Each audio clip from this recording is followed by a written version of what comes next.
एक लड़का होता है वो मुंबई में रहकर कॉमर्स में ग्रेजुएशन करता है, जिसके बाद HDFC लाइफ इंश्योरेंस के अंदर उसे एजेंट के तौर पर एक अच्छी जॉब मिल जाती है। जॉब के दिन पहले ही दिन के अंदर उसके एक लड़की के साथ मुलाकात हो जाती है, जिसके बाद दोनों प्रेम प्रसंग के अंदर आ जाते हैं और फिर वो लड़की जो है कुछ दिनों के बाद प्रेग्नेंट हो जाती हैं। जैसे इस बात की जानकारी उस लड़के को लगती है तो वो लड़की को लेकर सीधा मंदिर जाता है और मंदिर में जाने के बाद दोनों आपस में एक दूसरे से शादी कर लेते हैं। शादी के बाद एक किराए पर रूम ले लेता है, जिसके बाद वो लिव इन पार्टनर की तरह उस रूम के अंदर रह रहे होते हैं। धीरे धीरे वक्त बीता है। वक्त बीतने के साथ वो महिला अब एक बच्चे को जन्म दे देती हैं, जिसके बाद उसका पति उसके साथ उब जाता है, जिसके बाद वो पूरे 1 साल वहाँ पर बिताता है। उसके बाद वो अपने गांव चला जाता है अपनी पहली पत्नी को छोड़कर हमेशा हमेशा के लिए। अब वो गांव में रहने लग जाता है, जिसके बाद वहाँ पर एक दूसरी शादी करता है और दूसरी शादी करने के बाद उसे 2 बेटियाँ जन्म लेती हैं।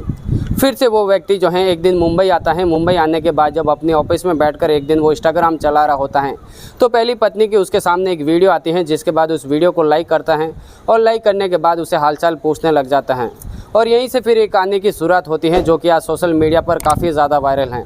आखिर उनके बीच में क्या हुआ था, पूरी जानकारी इस वीडियो के माध्यम से आप सभी को विस्तार से बताऊंगा। नमस्कार दोस्तों, मैं रमजान सैया और आज की सच्ची घटना जो मैं आपको सुनाने जा रहा हूं, दरअसल उत्तर प्रदेश का एक ज़िला लगता है गोरखपुर और यहीं पर एक थाना लगता है पीपीगंज। यहीं के आसपास एक छोटा सा गांव होता है माडर गांव। यहीं के रहने वाले राम के साहनी, उनके 2 बेटे होते हैं, जो सबसे बड़ा बेटा रामू होता है और दूसरा छोटा बेटा विजय नाम होता है। रामू मुंबई के चारकोप कांदिवली मुंबई महाराष्ट्र के अंदर रहकर वो अच्छा खासा जॉब कर रहा होता है, तो वहीं पर विजय अपनी पढ़ाई कर रहा होता है। विजय पढ़ने में काफ़ी ज़्यादा तेज़ तर्रार होता है, इसीलिए वो कॉमर्स में ग्रेजुएशन करने के बाद HDFC लाइफ इंश्योरेंस के अंदर एक एजेंट के तौर पर उसे अच्छी खासी जॉब मिल जाती है। और पहले ही दिन जब वो जॉब पर जाता है तो वहाँ पर प्रिया सेठी नाम की एक निजी कंपनी में काम करने वाली महिला होती हैं, उसके साथ उसे अच्छी खासी मुलाकात हो जाती है और मुलाकात के पहले ही दिन से दोनों के बीच में प्रेम प्रसंग स्टार्ट हो जाता है, जिसके बाद दोनों एक दूसरे के साथ संबंध बनाना भी स्टार्ट कर लेते हैं और यहीं से एक सिलसिला स्टार्ट हो जाता है।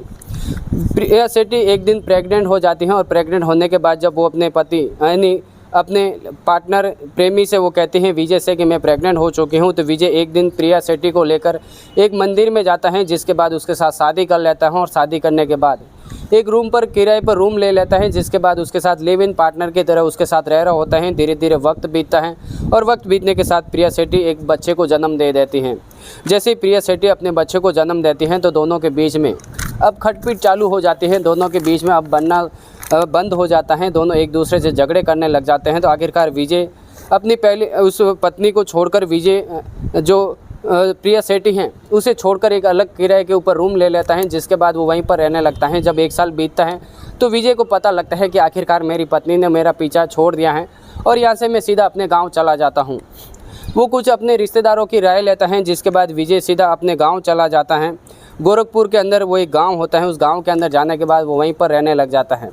वहाँ पर पूरे 2 साल बीत जाते हैं, यानी 2013 के अंदर वो अपने गांव जाता है, जिसके बाद 2015 के अंदर फिर से उसके परिवार वाले उसके लिए एक लड़की देखते हैं, जिसके बाद उसकी शादी करवा दी जाती है। शादी संध्या नाम की लड़की के साथ होती है, जिसके पिता रामविलास होते हैं। पीपीगंज की रहने वाली तियारा टोला के आसपास उसका घर होता है। वहीं पर जब उसकी शादी हो जाती है तो अब दोनों प्रेम प्रसंग के अंदर आ जाते हैं और अच्छे से पति पत्नी की तरह रह रहे होते हैं और इसी तरीके से वक्त बीत रहा होता है। वक्त बीतने के साथ 2022 आ जाता है, जब तक उसके 2 बच्चियाँ हो जाती हैं और दोनों लड़कियाँ इसी तरीके से धीरे धीरे बड़ी हो रही थी। विजय जो है मुंबई में रहकर काम कर रहा था और फिर से जो है वो एक दिन गांव आ जाता है, जिसके बाद वो वहीं पर अपना कामकाज चालू कर लेता है। जैसे ही वो अपना कामकाज चालू करता है तो वहीं पर उसे जो है काफ़ी ज़्यादा कम कमाई होती है, तो वो एक दिन फैसला करता है और फैसला करने के बाद अपनी पत्नी संध्या और दोनों बच्चों को लेकर फिर से वो मुंबई आ जाता है। जिसके बाद एक अच्छी स्कूल के अंदर कॉन्वेंट स्कूल होती है, उसी के अंदर दोनों बच्चों को जो है वो एडमिशन करवा देता है। एडमिशन करवाने के बाद उसी लाइफ इंश्योरेंस के अंदर जो है एजेंट के तौर पर वो जॉब कर रहा होता है। एक दिन वो अपना फ़ोन चला रहा होता है। फ़ोन चलाने के वक्त जब उसके सामने एक पुरानी पत्नी जो प्रिया सेठी है उसकी जब उसके सामने एक वीडियो आती है तो उसे लाइक करता है, जिसके बाद उससे बातचीत करता है और यहीं से फिर से उनकी बातचीत स्टार्ट हो जाती है। अब विजय की जो पहली पत्नी होती हैं, जिसका नाम प्रिया सेठी होती हैं, वो विजय से कहती हैं कि मैं अपना घर चलाने के लिए जो है मैं दूसरों के घर पर जाकर मैं खाना वाना बनाती हूँ। मेरा लड़का सरकारी स्कूल में पढ़ता है और मुझे इस बात की जानकारी है कि तुम्हारी लड़कियाँ जो दोनों हैं वो काफ़ी अच्छी खासी स्कूल के अंदर पढ़ रही हैं। एक कॉन्वेंट स्कूल होती है जो कि जानी मानी स्कूल है और उसी के अंदर तुम्हारे बच्चे पढ़ रहे हैं, आखिरकार मेरे बच्चे को भी जो है हक दिलाओ, उसको भी जो है एक अच्छी स्कूल के अंदर एडमिशन कराओ। विजय ये सारी बातें जब सुनते हैं तो एक दिन जो है प्रिया सेठी के पास मिलने के लिए जाता है। प्रिया सेठी जो है शराब की काफ़ी ज़्यादा आदी हो चुकी थी। अब प्रिया और विजय दोनों जन जो हैं उसी कमरे के ऊपर शराब पीते हैं, जिसके बाद अब विजय जो है काफ़ी दिन जो है प्रिया सेठी के साथ रहने लग जाता है। और इस बात की जानकारी जब एक दिन संध्या को लगती हैं तो वो काफ़ी ज़्यादा नाराज़ हो जाती हैं और जब विजय को बार बार समझाने की कोशिश करते हैं तो विजय मानने के लिए बिल्कुल भी तैयार नहीं होता है। आखिरकार विजय को एक दिन जो है उसकी पत्नी संध्या संबंध बनाते हुए देख लेती हैं और यहीं से फिर एक कहानी की शुरुआत हो जाती है। आखिरकार विजय जो है वो अपनी पत्नी संध्या को काफ़ी ज़्यादा मनाने की कोशिश करता है, लेकिन बात बिल्कुल भी नहीं बनती है। तो एक दिन प्रिया को लेकर जो है संध्या के पास आ जाता है, जिसके बाद प्रिया मानने के लिए तैयार हो जाती हैं कि मैं संध्या को मनाने के लिए तैयार हूँ, लेकिन संध्या मानने के लिए बिल्कुल भी तैयार नहीं होती हैं कि विजय आखिरकार जो है दूसरी पत्नी को भी अपने साथ में रखे। आखिरकार विजय जो है संध्या को समझाता है, समझाने के बाद प्रिया भी मान जाती हैं और संध्या भी मान जाती हैं, जिसके बाद दोनों के साथ वो रह रहा होता है।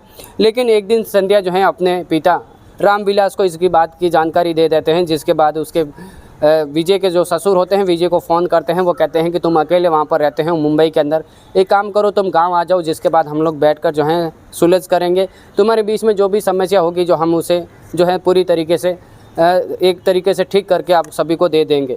आखिरकार विजय अपनी पत्नी को लेकर और पहली पत्नी को लेकर जो है सीधा वो उत्तर प्रदेश के गोरखपुर चला जाता है, जिसके बाद एक दिन वो वहीं पर प्लेटफॉर्म के ऊपर 1 नंबर पर वो अपनी रात गुजारते हैं। जिसके बाद अगली जैसे ही सुबह होती हैं तो वो 2 मंदिर पर जो है दर्शन करने के लिए जाता है और जिसके बाद वो सीधा जो है अपने ससुराल पहुंच जाता है। जैसे ही वो अपने ससुराल जाकर देखते हैं तो उसकी पहली पत्नी तो ऑटो के अंदर आती ही नहीं है, जबकि उसकी दूसरी पत्नी जो है उसके साथ रहती हैं। लेकिन जब पहली पत्नी के बारे में वो इधर उधर ढूंढने की कोशिश करता है तो उसे बिल्कुल भी पता नहीं चलता है। और 29 नवंबर 2026 के दिन जब कोई लोग जो हैं एक बैरागट्टा वहाँ एक पुलिया होता है, पुलिया के आसपास जब लोग गुजर रहे होते हैं तो वहाँ पर देखते हैं कि एक महिला की डेड बॉडी पड़ी है, जिसके बदन पर एक भी कपड़ा नहीं है। जैसे इस बात की जानकारी उन लोगों को लगती है वो नज़दीकी थाने के अंदर फ़ोन कर देते हैं। जैसे ही पुलिस एसपी नाथ ज्ञानेंद्र प्रसाद वो अपनी टीम को लेकर वहाँ पर पहुँचते हैं तो देखते हैं कि एक महिला जो है जो कि काफ़ी नूर हालत के अंदर पड़ी है, उसके बदन पर एक भी कपड़ा नहीं है। जैसे इस बात की पुलिस को जानकारी लगती है तो उसका जो है चर कुचला हुआ होता है और पुलिस जब उसकी जान पहचान करने की कोशिश करते हैं तो पुलिस को इसकी शिनाख्त नहीं कर पाते हैं। आखिरकार पुलिस इधर इधर सीसीटीवी के अंदर कैमरे खंगालने की कोशिश करते हैं तो पुलिस को पता चलता है कि स्कूटी के ऊपर 2 महिला होती हैं, एक व्यक्ति होता है और इस तरीके से वो पुलिया के आसपास आ रहे होते हैं। और पुलिस के जैसे ही उस स्कूटी के जो है नंबर निकालते हैं तो उसे पता चलता है कि ये कोई विजय नाम से जो है ये स्कूटी रजिस्टर है। आखिरकार विजय को इस तरीके से ढूंढती हैं। ढूंढने के बाद एक ऑटो रिक्शे वाले से भी इनका एक्सक्लूसिव मिल जाता है कि ये 2 व्यक्ति एक व्यक्ति और 2 महिला जो है मेरे ऑटो के अंदर आ रहे थे और हमारे साथ कुछ जो है झगड़ा भी किया था। इसी तरीके से पुलिस को ये सारी जानकारी लगती है तो आखिरकार विजय को गिरफ्तार करते हैं। और विजय को गिरफ्तार करने के बाद जब उसे पूछताछ करते हैं तो विजय पहले इधर इधर घुमाने की बातें करता है, लेकिन आखिरकार पुलिस जब सख्ती से पेश आते हैं तो विजय टूटता है और टूटने के बाद एक कहानी सुनाता है। विजय कहता है कि 2012 के अंदर मैं जो है मुंबई के अंदर रहकर जो है HDFC लाइफ इंश्योरेंस के बैंक के अंदर एजेंट के तौर पर मैं जॉब पे लग जाता हूं, जिसके बाद मेरी प्रिया सेठी के साथ जान पहचान हो जाती है। हम दोनों एक दूसरे के साथ संबंध बनाने लगते हैं। प्रिया एक दिन प्रेग्नेंट हो जाती है तो मैं उसे लेकर मंदिर में जाकर उससे शादी कर लेता हूँ। शादी के बाद हम दोनों जो है लिव इन पार्टनर की तरह एक रूम पर रह रहे होते हैं। धीरे धीरे वक्त बीता है। प्रिया को पहला एक बच्चा हो जाता है, जिसके बाद हम दोनों के बीच में लड़ाई झगड़ा स्टार्ट हो जाता है और मैं एक अलग कमरे के ऊपर रहने लग जाता हूं, जिसके बाद प्रिया उसी कमरे के ऊपर रह रही होती हैं। मेरे कुछ जान पहचान वालों की बातचीत होती है, जिसके बाद मैं प्रिया को एक नोटिस भेजता हूं तलाक का, लेकिन प्रिया वहां से रूम छोड़कर चली जाती हैं, जिसके बाद हमारा कुछ समझौता नहीं होता है। उसके बाद में 1 साल बिताने के बाद मैं अपने गाँव आ जाता हूँ, जिसके बाद 2015 के अंदर संध्या नाम की एक लड़की होती है, जिसके साथ मेरी शादी हो जाती है। शादी के बाद मैं कुछ वक्त वहीं पर बिताता हूँ। कुछ वक्त बिताने के बाद जैसे ही मैं मुंबई आकर कामकाज कर रहा होता हूँ, इसी अंतराल मेरी 2 बेटियाँ पैदा हो जाती हैं, जिसके बाद 2019 के अंदर मैं वह गोरखपुर जाकर पीपीगंज के अंदर एक लाइफ इंश्योरेंस का काम वहीं से शुरू कर देता हूं, लेकिन वहाँ पर ज़्यादा कमाई नहीं होती है। तो 2022 के अंदर मैं अपनी पत्नी और दोनों बेटियों को लेकर फिर से मुंबई आ जाता हूं और यहीं पर मेरी दोनों बेटियों को जो है कॉन्वेंट स्कूल के अंदर मैंने जो है उनका एडमिशन करवा लेता हूं, जिसके बाद वो पढ़ाई कर रही होती हैं। सब कुछ ठीक ठाक चल रहा होता है और इसी तरीके से हमारा समय बीत रहा होता है। लेकिन ऑफिस का काम ख़त्म करने के बाद एक दिन मैं अपना मोबाइल चला रहा होता हूँ तो इंस्टाग्राम के ज़रिए जब मेरी पुरानी पत्नी की एक वीडियो आती है तो मैं उससे हालचाल पूछ लेता हूं और फिर यहीं से हमारी फिर बातचीत हो जाती है। जिसके बाद प्रिया काफ़ी ज़्यादा शराब के नशे में आ जाती हैं और मुझे एक दिन अपने घर पर बुलाती हैं, तो हमारे बीच में जो है संबंध का सिलसिला स्टार्ट हो जाता है। अब विजय चाहता था कि जो है उनकी जो पहली पत्नी है वो जो है लोगों के घर पर खाना बनाया करती हैं, तो वो अपने बच्चे के लिए पैसा भेजा करता था।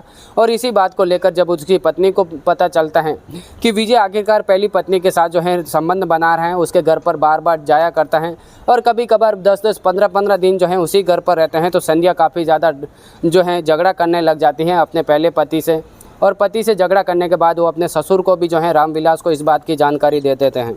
जैसे ही रामविलास को इस बात की जानकारी लगते हैं तो अपने दामाद विजय को फ़ोन करते हैं और उसे समझाते हैं कि तुम अपनी प्रिया को लेकर जो है अपनी मेरी बेटी को भी लेकर जो है गांव आ जाओ, जिसके बाद हम सुलझा करेंगे।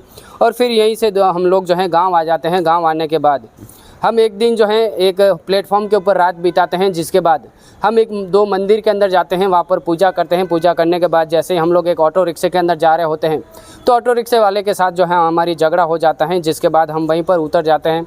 और उतरने के बाद हम जो है एक स्कूटी में अपने घर से स्कूटी लाता हूँ और स्कूटी लेकर जो है एक होटल के अंदर जाते हैं, जिसके बाद हम लोग काफ़ी ज़्यादा शराब पीते हैं। पूरी 8 बोतल जो है शराब की बोतल लेकर आता है विजय, जिसके बाद उसकी पत्नी प्रिया सेठी काफ़ी ज़्यादा शराब पी ले जाती हैं। और उसके बाद स्कूटी पे बैठकर वो जा रहे होते हैं, तो काफ़ी ज़्यादा शराब के नशे में होने के कारण प्रीति सेठी अब जो है विजय के साथ झगड़ा करने लग जाती हैं। जिसके बाद उसकी जो पत्नी दूसरी पत्नी होती हैं संध्या और विजय दोनों जन जो हैं वो एक जंगल में लेकर जाते हैं, जिसे बैरकटा पुलिया होता है, वहीं पर लेकर जाने के बाद उसका गला घोट देते हैं। गला घोटने के बाद उसकी पहचान ना हो उसके लिए उसके सारे कपड़े खोल देते हैं और फिर ऊँट से उसके सर पर 8 से 10 बार उसके चेहरे पर वार कर लेते हैं, यानी उसका जो चेहरा है पहचान में ना है। इसी तरीके से उसके ऊपर वार करके संध्या और उसका पति विजय दोनों जन वहाँ से गायब हो जाते हैं। और वहीं से फरार होने के बाद जैसे इस जानकारी जब पुलिस वालों को लगती है तो ऑटो रिक्शे वाले से और सीसीटीवी के कैमरे के अंदर से इस बात की साफ जानकारी लग जाती है कि आखिरकार इसके पीछे विजय ही हैं। और विजय और उसकी पत्नी संध्या और उनके ससुर रामविलास को आखिरकार पुलिस गिरफ्तार करती हैं और गिरफ्तार करने के बाद उनसे जेल की सलाखों के पीछे भेज देती हैं। आखिर इस कहानी में विजय ने गलत किया था या फिर उसकी पत्नी प्रिया ने गलत किया था, इस बात की जानकारी आप नीचे हमें कमेंट में अपनी राय ज़रूर दे सकते हैं। इसी तरीके की क्राइम की कहानी हर रोज़ सुनना चाहते हैं तो इस वीडियो को लाइक और चैनल को सब्सक्राइब करना बिल्कुल भी मत भूलना। चलते हैं कमेंट्स की ओर। तो महावीर मुंबई महाराष्ट्र से हमारी वीडियो देखते हैं दान सिंह मांडवी, और प्रिया छत्तीसगढ़ से हमारी वीडियो देखते हैं कार्तिक पंड्या बनारस उत्तर प्रदेश। आप सभी का तहे दिल से धन्यवाद। मिलते हैं आपसे एक अगली वीडियो के अंदर, तब तक के लिए दीजिए हमें इजाज़त। जय हिंद, जय जवान।